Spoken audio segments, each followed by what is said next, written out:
Ya, pemirsa, asuransi kesejahteraan sosial atau yang biasa disingkat dengan ASKESOS adalah sistem perlindungan dalam bentuk pengganti pendapatan keluarga terhadap risiko menurunnya tingkat kesejahteraan sosial akibat pencari nafkah utama keluarga menderita sakit, kecelakaan ataupun meninggal dunia. Nah, sebenarnya siapa-siapa saja yang berhak untuk mendapatkan ASKESOS ini dan juga bagaimana caranya serta berapa premi yang harus dibayarkan pada setiap bulannya. Public Corner kembali hadir menjumpai Anda sore ini dengan tema kita itu ASKESOS, menabung dan memproteksi diri. Bersama saya Gita Nafiza, di sini telah hadir pula staf ahli Menteri Bidang Integrasi Sosial Ibu Sahawi Abdullah dan juga Bambang Purwoko selaku akademisi dan juga pengamat jaminan sosial ya Pak Bambang ya. Betul, ini kalau misalkan dilihat kondisi masyarakat Indonesia yang berhak mendapatkan jaminan sosial ini menurut Bapak sendiri ini sebetulnya yang level seperti apa dan dalam kondisi seperti apa sih Pak?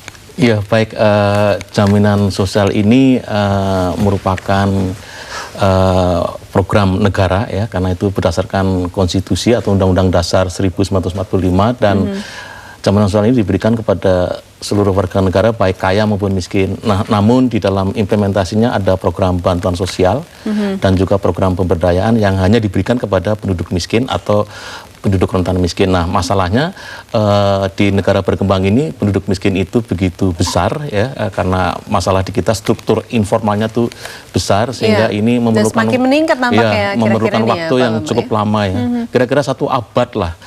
Untuk menggeser sektor informal ini 1 abad berarah ke sektor formal ya.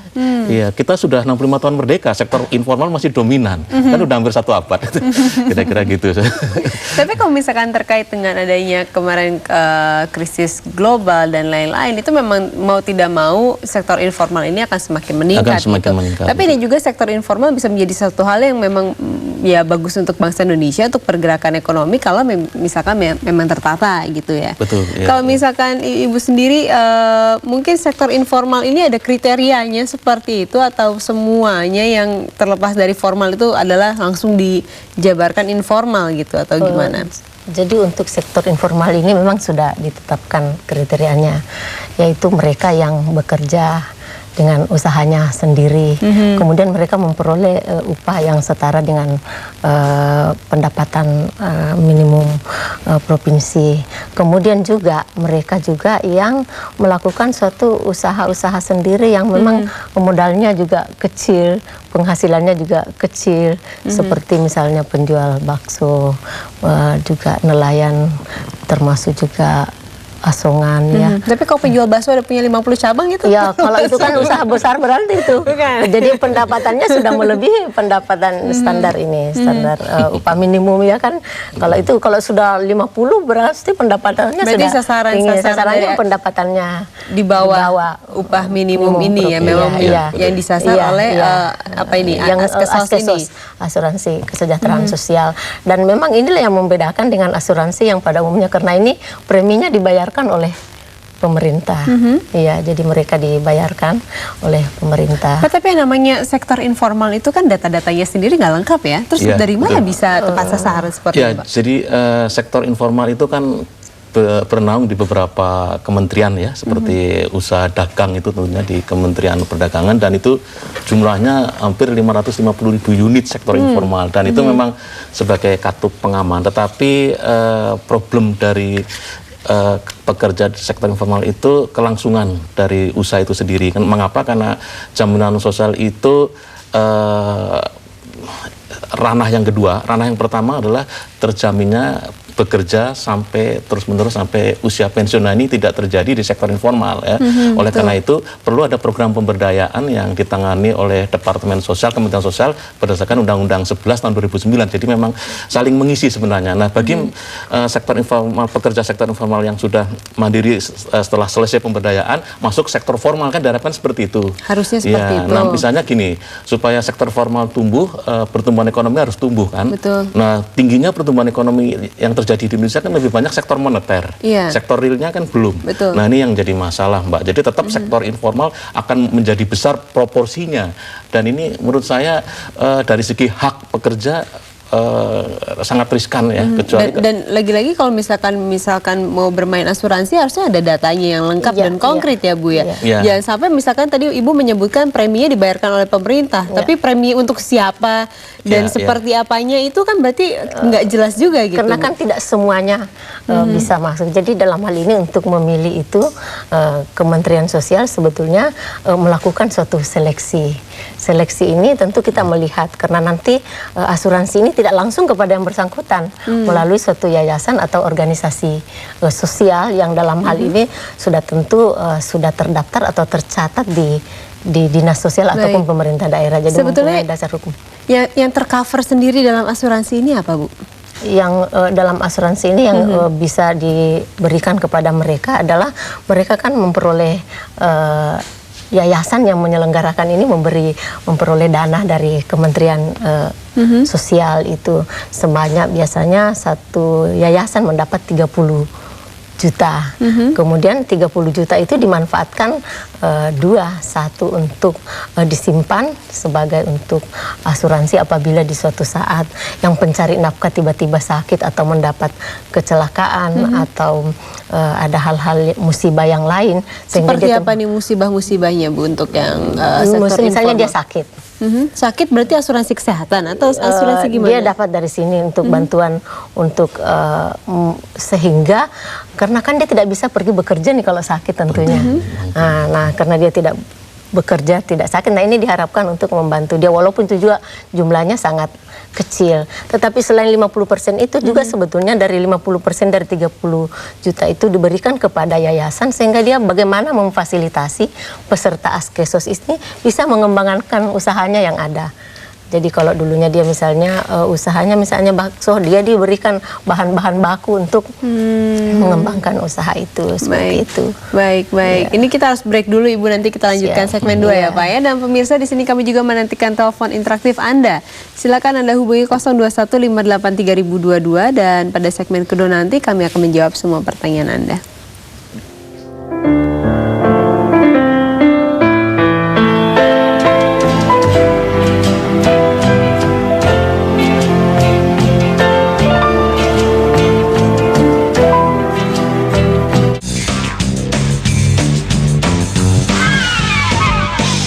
Didukung oleh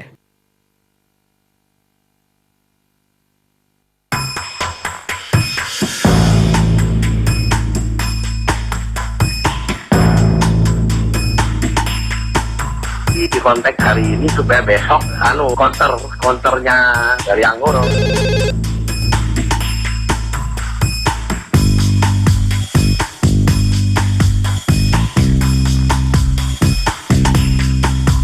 Hukum bisa dibeli.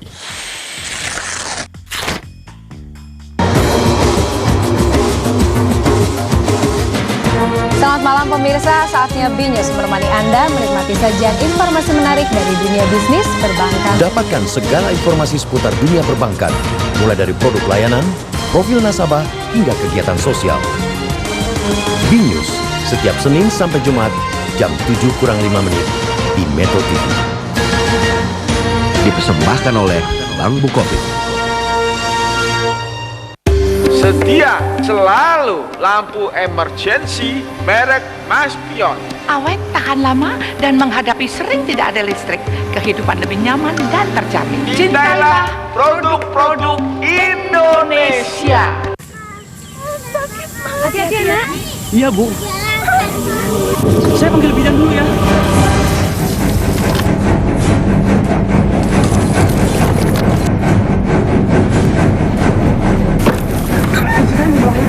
Jangan biarkan yang terpencil kian terkucil. Mari dukung program KKPU Yuso. Sejahterakan Indonesia melalui kemudahan akses telekomunikasi dan informatika.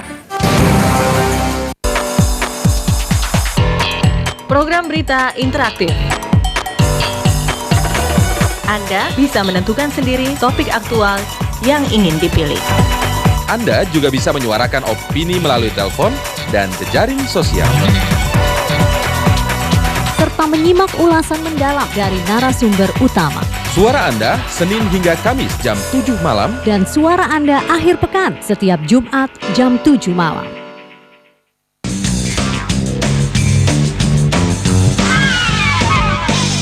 didukung oleh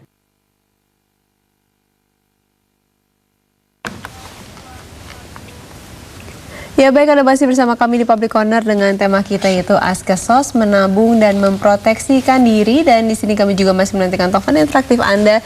Silakan Anda hubungi 02158322. Ini karena memang untuk masyarakat yang tadi adalah di bawah pendapatan di bawah upah minimum seperti itu ya Pak. Ini gimana sih yang bisa dilakukan mereka? Apa cara menabungnya kah, atau apa sih yang akan diberikan oleh pemerintah seperti itu? Ya, jadi dasar hukumnya jelas Undang-Undang Nomor 11 Tahun 2009 ya. Itu salah satu program yang diberikan buat masyarakat, setahu saya itu program Askesos ya, itu memberikan santunan kematian. Jadi kalau ada peserta yang nabung 5.000 dalam tahun pertama meninggal itu akan mendapatkan 400. Terus tahun kedua nabung kan belum boleh diambil tuh. Kalau beliau meninggal harus sampai berapa lama? 3 tahun ya. Sampai 3 tahun terus menabung sebulannya 5.000 jadi kurang lebih gitu ya? 180.000 lah. Itu kan bisa untuk working capital ya, untuk orang lapis bawah. Jadi kalau dia meninggal di tahun ketiga dapat 800, tabungannya langsung boleh diambil. Kan ada ahli waris dan sebagainya gitu. Dan seperti kalau sakit kurang lebih 250.000 ya, itu kan untuk tahun pertama, tahun kedua juga sama gitu. Jadi ada 3 program, meninggal dunia, kecelakaan kerja, dan sakit biasa itu. Sakit biasa yang tadi Ibu sebutkan. Cuman ini cash benefit, memberikan santunan tunai kepada yang bersangkutan. Tapi harus minimal 3 tahun. Oh iya, karena kan harus nabung. Baik. Kan itu nabung 5.000 per bulan selama 3 tahun cuma 180.000, itu sangat bermanfaat bukan orang kecil untuk nambah modal kerja gitu loh. Terus dapat insentif kalau meninggal, kalau kecelakaan kerja, kalau sakit, kan itu dari pemerintah lebih besar, jauh lebih besar itu. Ya, karena betul. Pemerintah tidak ngambil sedikit pun. Nah, siapa aja Bu, ataupun misalkan yang syarat-syaratnya jika misalkan banyak sekali sektor informal dan akan terus meningkat ya Bu ya, dan ingin mendapatkan asuransi ini, gimana caranya? Jadi memang diseleksi dulu wilayahnya, kemudian juga dilihat di masyarakat itu diseleksi oleh yayasan itu juga bersama-sama dengan Kementerian Sosial yang berhak menerima, dan uang ini tidak boleh langsung kepada yang bersangkutan melalui suatu yayasan, karena dianggap yayasan itu sudah punya kepedulian sosial terhadap mereka. Jadi yayasannya pun terpilih sekali. Karena kalau dia tidak legal di pemerintah, misalnya tidak tercatat dan tidak punya dasar hukum, ini mungkin sulit kita lakukan, sehingga yayasan itu punya tanggung jawab untuk mengatur sedemikian ini berapa yang harus diberikan, dan juga uangnya itu yang 5.000 setiap bulan dikatakan Bapak tadi itu disimpan di bank, bukan disimpan oleh yayasan. Jadi kalau 5.000 itu kalau 3 bulan berturut-turut dia tidak membayar 5.000 itu dia boleh keluar dari sebagai peserta. Berarti nanti LSM yang mungkin yayasan atau LSM itu yang akan menagih kepada para pelaku informal, sektor informal ini. Tapi sebetulnya yang kita ingin lihat di sini bagaimana kesetiakawanan dan kebersamaan itu dibangun di antara mereka peserta dan juga di antara yayasan itu sendiri, sehingga perlu ada pertemuan-pertemuan di antara mereka, mengikat kepedulian antara sesama. Kenapa harus LSM? Karena sesuai karakteristik masyarakat informal kan. Kalau yang datang orang formal, dan biasanya organisasi sosial itu berada di tempat itu. Baik. Ini kita ada penelpon terlebih dahulu. Kita menyapa seorang penelpon. Halo, sore. Selamat sore. Iya, silahkan Pak. Terima kasih, ada seperti perhatian Departemen Kementerian Sosial ya. Iya, betul. Perhatian kepada masyarakat kecil. Nama saya Arif. Dari Pamulang ya Pak ya, silahkan. Ini Ibu, tadi Ibu bilang ada dana 30 juta untuk dititipkan di yayasan atau di LSM. Betul. Kenapa dibagi 2, yang separuh untuk yayasan, separuh untuk orang yang menderita? Satu itu. Kedua, ini kan harus datanya komplit ya. Kan di situ saya lihat ada tukang ojek, tukang gorengan, masalah pendataan ya Pak ya, atau tukang ojek dan lain-lainnya, kan itu kan lebih dari satu kelompok itu 50 orang. Kalau dibagi 2, 15 juta itu per orang kena berapa? Terus uang yang di yayasan itu tinggal setengahnya, terus lalu orang yayasan yang menyalurkan itu untuk kesibukan dia makan siangnya, untuk dia transportasinya, apa tidak dapat bagian? Tolong dibantu, Bu. Terima kasih. Assalamualaikum. Ya, baik. Kita akan menyapa penelpon kedua dulu ya. Ada Pak Udin di Jambi. Halo, Pak Udin. Halo. Ya, mohon volume televisi Anda bisa dikecilkan terlebih dahulu, Pak. Ya udah, Mbak ya. Iya, volume televisinya bisa dikecilkan terlebih dahulu ya. Silakan Pak Udin. Silakan. Ya. Tadi saya dengar Mbak Dini, katanya kan asuransi itu harus melalui yayasan. Ya. Kenapa prosedurnya harus demikian? Kenapa nggak langsung dengan yang bersangkutan gitu? Sebab kalau prosedurnya udah terlalu panjang, itu juga dana yang keluarkan lebih besar. Ya. Nanti dananya separuh nyangkut lagi di yayasan itu, nyangkut lagi di LSM. Jadi akhirnya nggak efektif penggunaan dana itu. Itu Mbak, makasih. Baik, terima kasih. Ini dua pertanyaan semuanya bersangkutan dengan kenapa harus yayasan dan bagaimana operasional yayasan itu dibiayai. Kita harus break dulu, tapi nanti kita akan bahas di segmen ketiga ya. Dan pemirsa, di sini kami akan segera kembali untuk Anda untuk menjawab semua pertanyaan tadi. Jadi pastikan Anda bersama kami di Metro TV.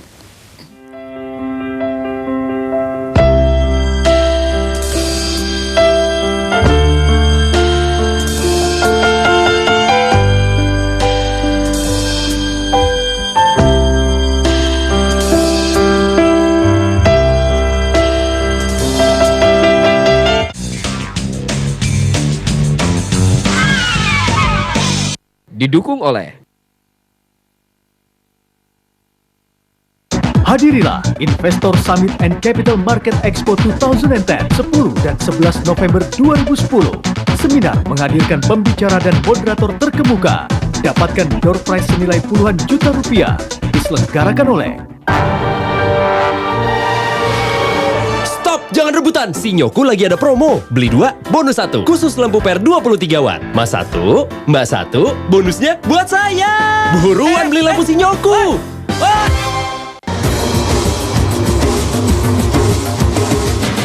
Selamat malam pemirsa, saatnya BNews menemani Anda menikmati sajian informasi menarik dari dunia bisnis perbankan. Dapatkan segala informasi seputar dunia perbankan, mulai dari produk layanan, profil nasabah, hingga kegiatan sosial. BNews, setiap Senin sampai Jumat, jam 7:05 di Metro TV. Dipersembahkan oleh Bank Bukopin.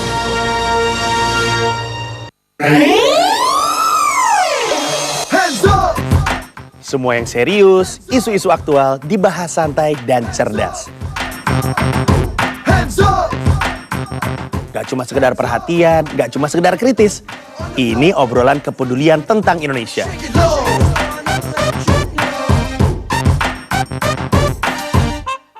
Provokatif proaktif setiap Kamis jam 22.05.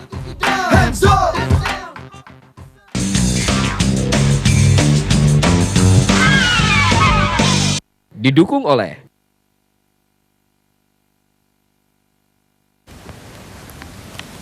Baik, Anda masih bersama kami di Public Corner dengan tema kita sore ini yaitu Askesos, menabung dan memproteksi diri. Kita langsung menjawab saja pertanyaan tadi dari Pak Arief dan juga Pak Udin di Jambi. Ini memang berkaitan semuanya dengan kenapa harus dengan yayasan untuk memberikan, kenapa juga harus dibagi dua, tadi yang 30 juta itu dibagi dua. Dan juga untuk pembiayaan operasional dari yayasannya sendiri gimana? Apa tidak mengambil dari uang ini atau gimana ya Bu ya? Ya, jadi mengapa dibagi dua? Karena memang orang itu satu dalam keadaan normal bisa bekerja. Kemudian dibantulah dia untuk usaha ekonomis produktifnya. Nah, tidak semua orang bisa selalu sehat, suatu saat akan sakit kah atau ada situasi lain, kecelakaan atau musibah.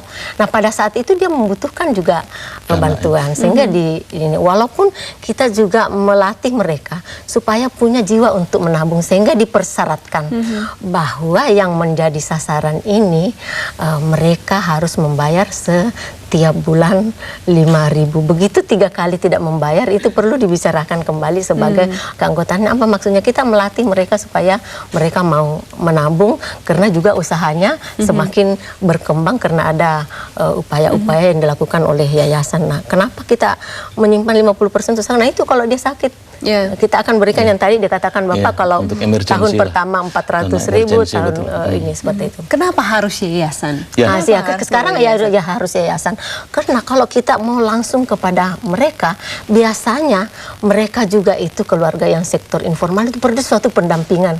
Kita tidak bisa membayangkan bahwa mereka yang sektor informal itu bisa mengelola kegiatannya sendiri, tidak bisa. Nah, kenapa harus yayasan?